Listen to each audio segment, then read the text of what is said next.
You add an image, but it shows gap in the left and in the right, or in the top or in the bottom. Or sometimes the background is full width, but the image doesn't. Or even sometimes your background is not full. All this happens when you use Elementor Page Builder. If you have seen this before, don't worry. This is very easy to fix once you understand what is really happening. So let's jump into my Elementor WordPress page. When we go here, we can add a page.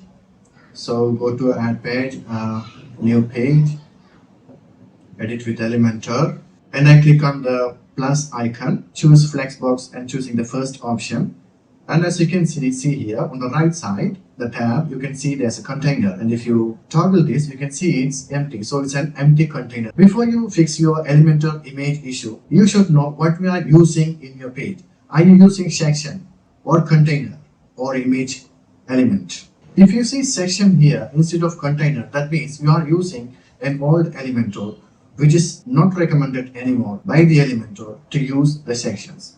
So in that case, I strongly recommend you to switch to the latest Elementor or Elementor method where you will be using container. And then go to Style tab to add a background image to this container. Click on the classic style, choose the image and add it here. I already have this big image already. So as you can see, the height of this image is 340 pixel.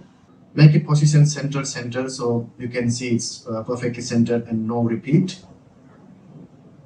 Let's publish this and look at this page. So we have added an image to the container background, and it's not full width yet. Also, it's not height enough. It's not showing the full content. So let's go back to the page where we have Elementor editor and switch to layout mode and give 340 pixel. That is the real image height we are using, and publish it now. Let's refresh the page. Now we are seeing the image height correctly, but still there are gaps on right and left.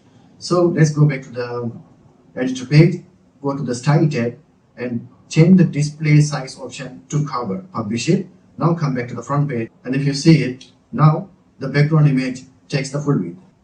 So if you are using image in a container as a background, all you have to do is set the display size to cover. So it will cover the whole width of your container. And now let's add an image widget and use an image there to see the difference. So let's click on the plus icon here, add the image container and select an image or upload an image. I already have an image here, so I'm adding it here. Let's just publish it and refresh the page on the front end. And if you see this, the image is there, but it's not full width.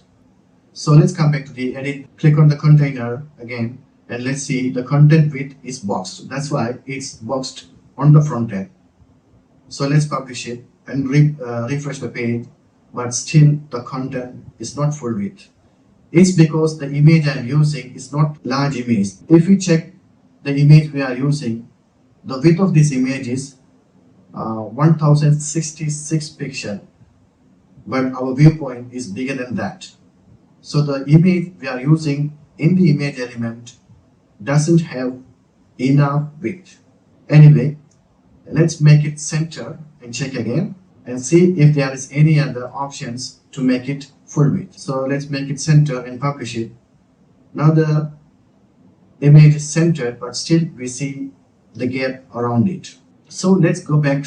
So let's click on image, and if you check all these options, we don't have any options to make it full width. So the resolution also we already set to full width, but still we see the image is not wide enough. The real width of the image is not enough to cover the whole width of the screen we are in now. So let's change the image to a bigger image. So now if we choose this image, we can see the image width is 2500 plus pixels. So let's select that, publish it, and if we come to the front page and refresh it, we can see the image is bigger now and it takes more width, but still we can see there are a gap around it. There's a small gap on the right, left and top and bottom. These gaps are default padding from the Elementor. So let's go back, click on the container, let's go to advanced tab and give 0 to the padding and then click publish. Now if you refresh the page, now the image is full width.